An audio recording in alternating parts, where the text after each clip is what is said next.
မင်္ဂလာပါ Easy Learning မှာပြန်လည်ကြိုဆိုလိုက်ပါရရှင်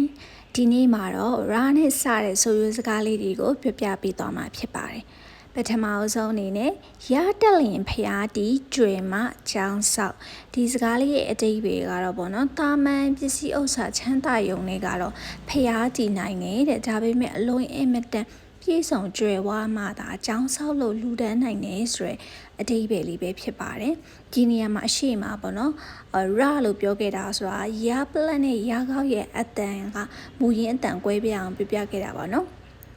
ယာဒီမတိပန်းနဲ့ညှိဒါကတော့အချိန်ကာလပေါ့နော်ခုကပဲလာရောက်ပြီလေဘယ်ယာဒီရောက်ပြီလေဆိုတာကိုတဲ့ယာဒီအလိုက်ပွင့်ကြတဲ့ပန်းတွေကိုကြည့်ပြီးတော့ဒီလာကတော့ဘာလားဒီလာကတော့ဘာယာဒီဆိုပြီးတော့အဆုံးဖြတ်နိုင်တယ်ရေအစုံကုန်းတဝက်တဲ့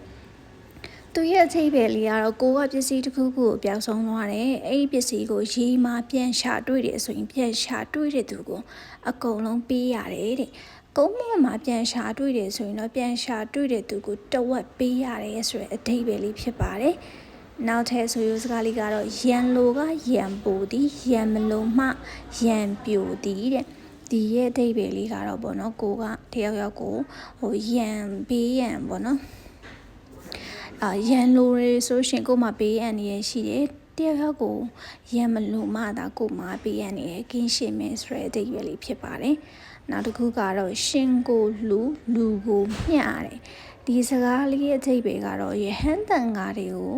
လူတန်းအပ်တယ်ဒီလိုပဲလူအများကိုလည်းပေးကမ်းစွန့်ကြဲအပ်တယ်ဆိုတဲ့အဓိပ္ပာယ်လေးနဲ့ဆုံးမစကားလေးဖြစ်ပါတယ်